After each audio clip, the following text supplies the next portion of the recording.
Hi there guys, so Anthony Joshua has all but confirmed what weight he will be going into the Andy Ruiz Jr. rematch. He said he may weigh less than 17 stone.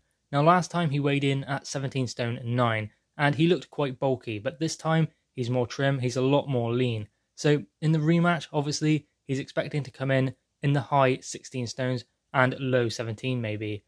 I mean, we've never really seen Anthony Joshua weigh in under 17 stone in a world championship fight. Obviously, early in his career, he was at that weight, but we've never seen him this light since fighting at world level. Now, this is what Anthony Joshua had to say about his new game plan and his new physique. I may be less than 17 stone. I'm punching loose and heavy, rhythm and flow. Before I was trying to bench press a horse, I used my body to get where I needed, but then I started realizing the sweet science of the sport. I am punching like a horse kicking backwards right now.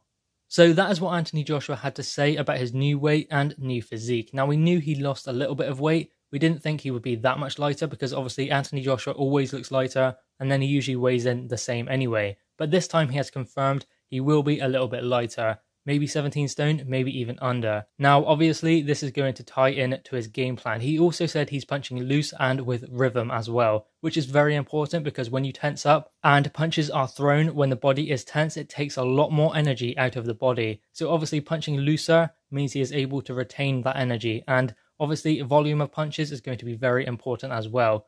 Now also Anthony Joshua said about his rhythm. That is very important because obviously the body is a rhythm, it's a fluid motion, is boxing. So obviously everything must come off of the jab and your feet must be in the right place in order for you to throw your punches. If your feet are square and you take a punch, then you're going to get sparked out, especially in the heavyweight division. So obviously it's about having your feet set properly, and then obviously everything comes off of the jab. So have your feet in the right stance. That will enable a fighter to throw at all times, on the back foot and on the front foot, because let's remember Andy Ruiz Jr. is going to come out fast. I believe he will start very fast as well. He'll want to create a doubt in Anthony Joshua's mind. You'll want to hit him and catch him early to try and get in Anthony Joshua's head, because let's remember, boxing is violent chess. So Andy Ruiz Jr. will want to get in Anthony Joshua's head straight away. So landing a few punches and making it clear that he is the one in charge. He is going to force the pace and the fight is going to be fought on his terms. Now Anthony Joshua will need to offset that completely and make sure the fight is fought his way, because Anthony Joshua has the physical advantages. He's taller, longer reach, and maybe he even has the power on Andy Ruiz Jr. Well, Andy Ruiz Jr. has the fast hands, and Ruiz is very clever with his punches. He's very loose and he throws right through the hip as well. He really turns into his punches and throws them with intent. Also, he is very slippery. He makes himself small and he ducks under shots and rides them very well. I mean, in the first fight, when Anthony Joshua caught Andy Ruiz Jr. and knocked him down, Ruiz took a huge right hand, but he rode it just enough in order for it not to take an effect. And obviously he got as close as he could to Anthony Joshua. And then Joshua couldn't hit him because he was bobbing and weaving and rolling under shots, which made it very difficult for Anthony Joshua to catch him clean. And that is how he was able to get on the inside and land those punches. You can see the punch dexterity of Andy Ruiz Jr. when he's on the inside, if you watch that exchange again in the third round, because everything that Andy Ruiz Jr. throws, as I said, is with intent. He intends to knock a fighter out every time he throws, which makes him very dangerous. Now, obviously, he wasn't considered a big puncher going into the Anthony Joshua fight, but now he is, because obviously you can just see the power in his punches, especially when he's hitting the pads as well. You can really see how he twists into them and how much speed he puts into it also.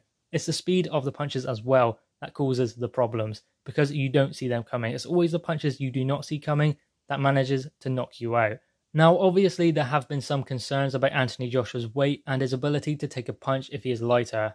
I don't think really your weight dictates whether you are able to take a punch or not, because let's remember, if Anthony Joshua is lighter, then there's less weight and momentum on his side going into the punches, because let's remember he walked into that punch from Andy Ruiz Jr.